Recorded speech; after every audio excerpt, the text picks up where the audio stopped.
नमो बुद्धाय. नमस्कार. जय भीम.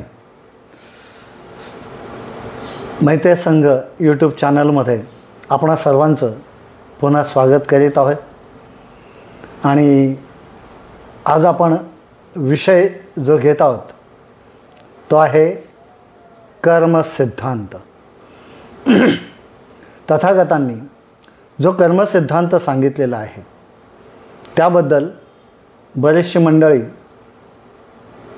म्हणजे जाणून नाही आहेत असं दिसून आलेलं आहे समाजामध्ये.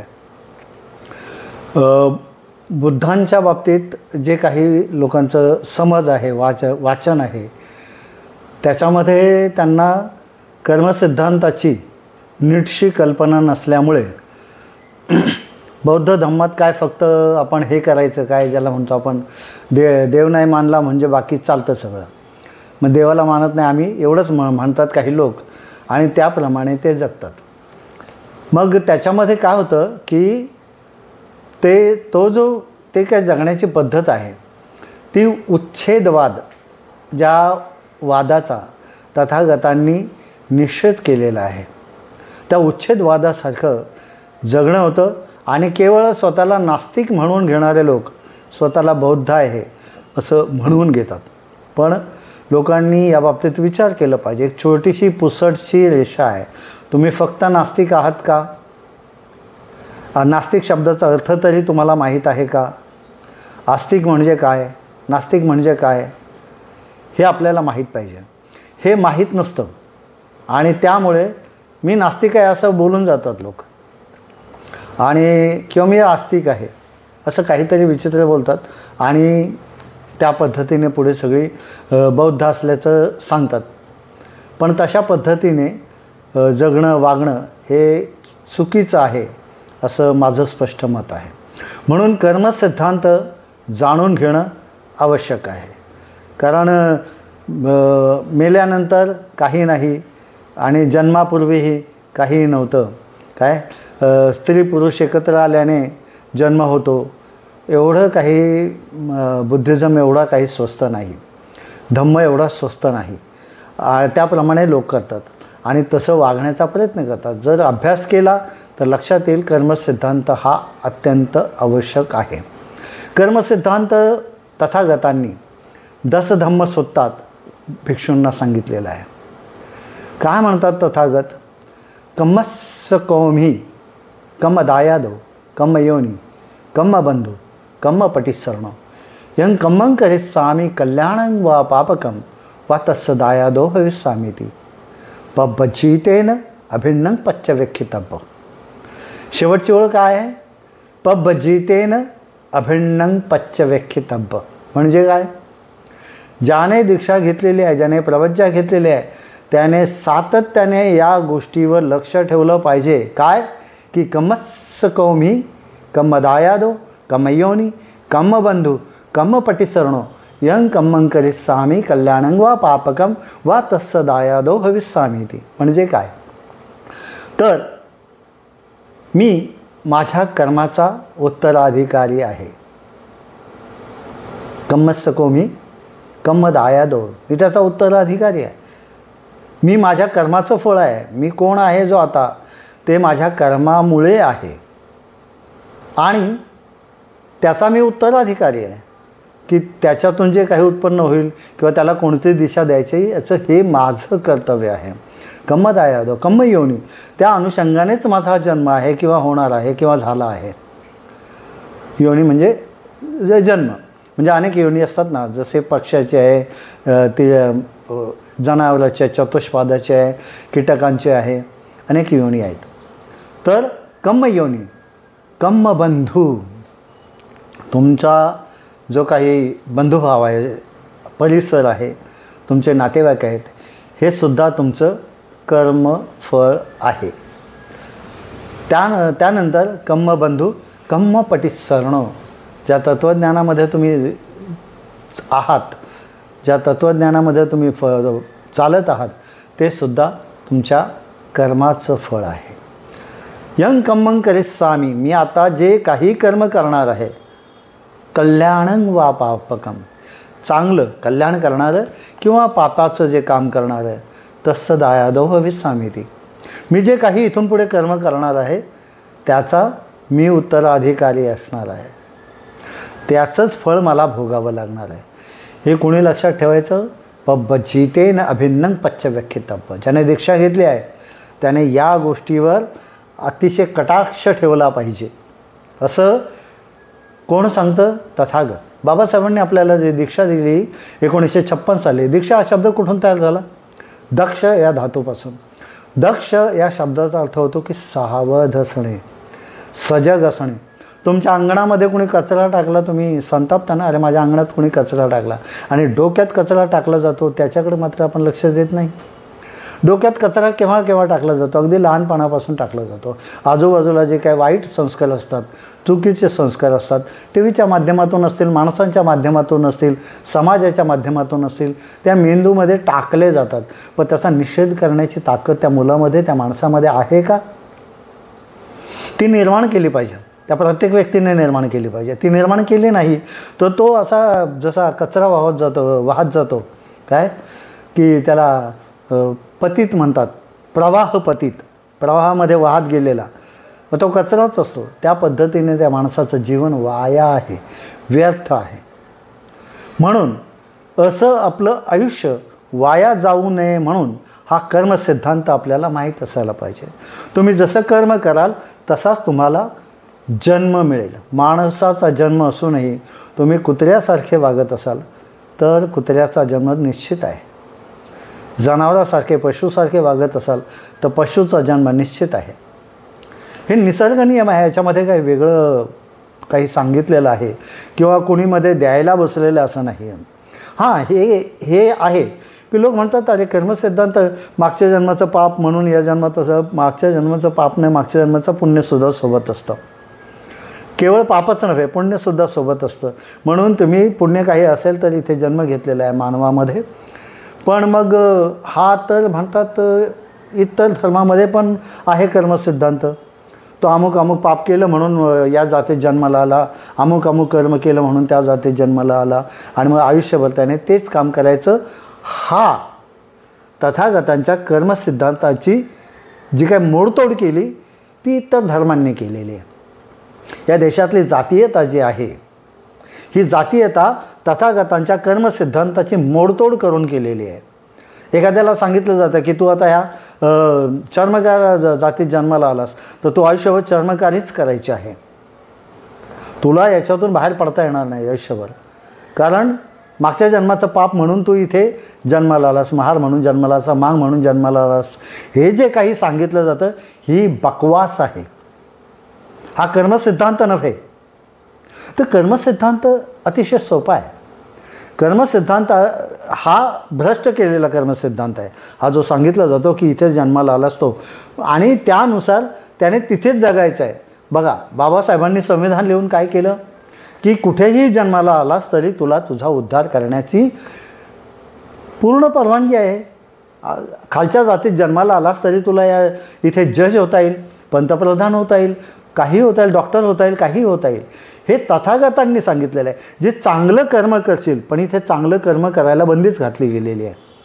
जे काय आजूबाजूला धर्म आहेत, सो कॉल्ड हिंदुइझम म्हणाल, तर त्याच्यामध्ये हा जो काही प्रकार केलेला आहे हा तथागतांच्या कर्मसिद्धांताला पूर्णपणे विल्हेवाट लावलेले आहे. आणि बाबासाहेबांनी संविधानातून सर्व प्रकारचे अधिकार देऊन काय केले, पुन्हा बुद्धांचा सिद्धांत या देशात लागू केलेला आहे. बुद्धांचा सिद्धांत काय, तुम्ही कुठेही जन्माला आलात तरी काहीही होऊ शकता. यंग कम्मं करिसामी कल्याणं वा पापकम. जर विद्या संपन्न झाला तर IAS होशील, पॉलिटिक्समध्ये गेलास तर राजकारणी होशील, पंतप्रधान, नगरसेवक, काही होऊ शकतोस. हे तुम्हाला चांगलं करण्यासाठी प्रोत्साहन आहे. बुद्धांनी सांगितलं कल्याण केलंस तर कल्याण होणार आणि वाईट कर्म केलंस तर नेक्स्ट बर्थला. आणि हे कसं होतं तर इथे आत्मा आणि परमात्मा असा एक मोठा गोंधळ घालून या गोष्टीची सगळा त्या धार्मिक फार मोठा प्रचंड गोंधळ केलेला आहे. तर आत्मा नावाची काय भानगड आहे? आत्मा ही आपण स्वतः निर्माण केलेली गोष्ट आहे. आत्मा नावाची काही गोष्ट असत नाही. हे आपण निर्माण केलेली, हे काल्पनिक आहे. खरी गोष्ट काय तर चित्त आहे. काय? चित्त. जे चित्त आहे ते तुम्हाला जन्म देतं, म्हणजे भवांग चित्त ज्याला म्हटलेलं आहे. काय?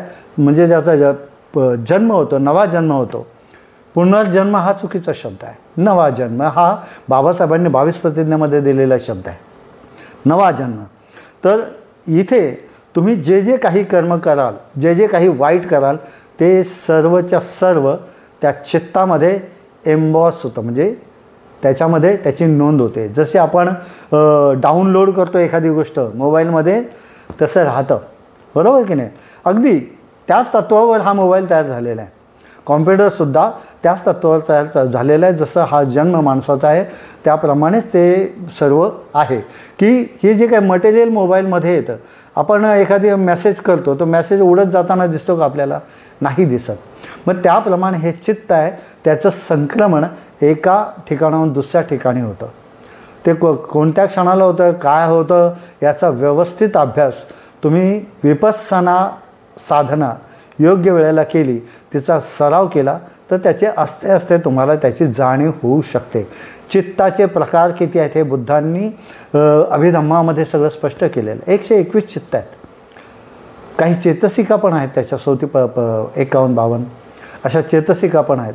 म्हणजे चित्त आहे, चेतसिका आहेत, पण त्याला अगदी वेगळं नाव काय दिलं? आत्मा. आत्मा नाव का दिलं? आत्मा हा आपण क्रिएट केलेला असतो. आत्मचरित्र आपण जेव्हा लिहितो ना, तेव्हा मी अमुक केलं तमुक केलं, मग वाईट लपवायचं चांगलं लिहायचं, असं जे काय चालतं, तो आत्मा आपण क्रिएट केलेला असतो, म्हणजे आत्मवान. तर आत्मा हा शब्द बुद्धिझममध्ये आहे, अज्छत्तंग असा शब्द वापरलेला आहे त्याला.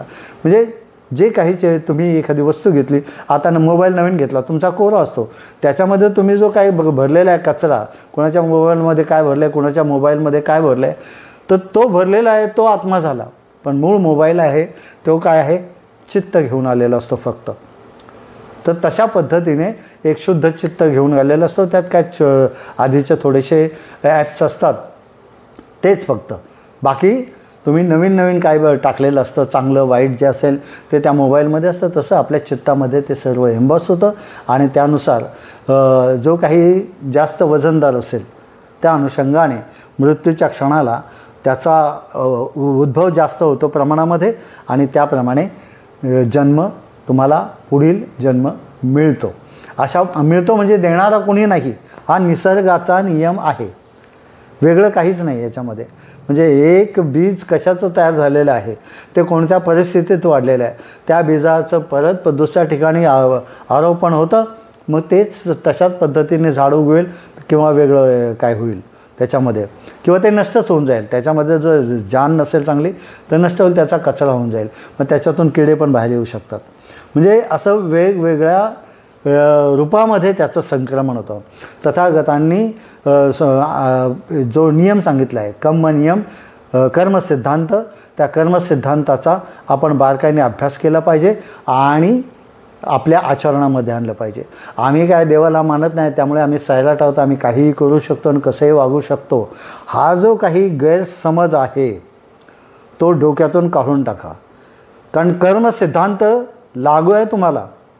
तुम्ही जे जे काही कर्म कराल, खोटं बोलणं असेल म्हणजे पंचशिलाचं मोडतोड केली तुम्ही, तर त्याचाही तुम्हाला इफेक्ट लाईफमध्ये भोगायला मिळतो. दारुड्या माणसांचा मृत्यू कसा होतो, त्यांच्या आयुष्याची काय परवड होते तुम्हाला माहिती आहे. आणि हे सनातन आहे. सनातन म्हणजे हजारो वर्षापासून, आणि ते कधीही बदलणार नाही. तथागतांनी जे नियम सांगितलेत, मी आधी पहिल्या व्हिडिओतच सांगितलं की धम्म म्हणजे काय? शास्त्र, हे सायन्स आहे. तुम्ही असं असं कराल त्याचा असा असा परिणाम होईल, आत्ता होईल आणि पुढेही होत राहील. काल जे काही केलं त्याचा परिणाम तुम्ही आज आहात, आज जे काही कराल त्याचा परिणाम उद्या असणार आहे. एवढं साधं सरळ आहे, पण त्यामुळेच ते अवघड आहे.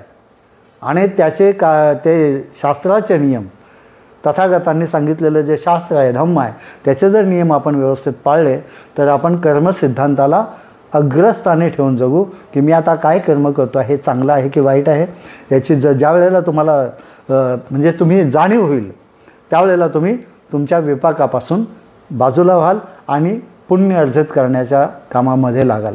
हे अतिशय महत्त्वाचं आहे. म्हणून तथागतांनी सांगितलं कर्मसिद्धांत हा अतिशय महत्त्वाचा आहे.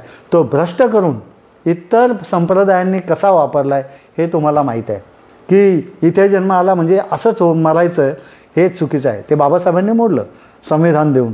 म्हणून संविधानामध्ये बाबासाहेब म्हणतात ही तत्त्व मी बुद्धांकडून घेतलेली आहेत. नाही जगातल्या कुठल्या फ्रेंच राज्यक्रांती किंवा इतर क्रांतीतून घेतलेली नाहीत, तर बुद्धांकडून घेतलेले आहेत. संविधानामध्ये जी समता, स्वातंत्र्य, बंधुता ही जी तत्त्व प्रणाली आणि आणखी जी काही तत्त्व आहेत फंडामेंटल राईट्स संबंधी ही सर्व तत्त्व बुद्धांकडून घेतलेले आहेत. आणि त्यामुळे त्या कर्मसिद्धांताची लागवड किंवा पेरणी या संविधानामध्ये आहे. म्हणून संविधानसुद्धा त्या दृष्टीने अतिशय महत्त्वाचं आहे. ते कर्मसिद्धांताचं नेमकी अंमलबजावणी करते. आणि भ्रष्ट कर्मसिद्धांत इतर संप्रदायामध्ये आहे, तो आपल्याला दिसतो. त्याचा परिणाम भोगून माणसं त्या विकृत होतात. त्याच जातीमध्ये त्याच जातीचे विचार, त्याच जातीचे संस्कार, ते चुकीचं आहे. तुम्ही जिथे जन्माला आलात तिथून तुम्हाला कुठेही जायला परवानगी आहे. तुमचं कर्म महत्त्वाचं आहे. आणि त्यामुळे सगळं लहान बाबासाहेबांनी ओपन केलेलं आहे. शिक्षण घ्या, कुठेही जा, संघटित व्हा, मोठे व्हा आणि काहीतरी देशाचं नाव मोठं करा. अशा पद्धतीने स्वतःचंही आयुष्य सुरक्षित करा असा हा कर्मसिद्धांत सांगतो. म्हणून आपण कर्मसिद्धांताला अग्रस्थानी ठेवलं पाहिजे आपण जगत असताना. आणि खरा बुद्धिझम त्यातच आहे, कर्मसिद्धांतातच आहे. तेव्हा कर्मसिद्धांताकडे दुर्लक्ष करून फक्त काही ठराविक गोष्टींमध्ये आपण मन लावतो आणि बाकीच्या गोष्टी दुर्लक्षित करतो, तर तसं होता कामा नये. आमच्या ह्या चॅनलला आपण सबस्क्राईब करावे अशी विनंती करून मी इथे थांबतो. नमो बुद्धाय. जय भीम.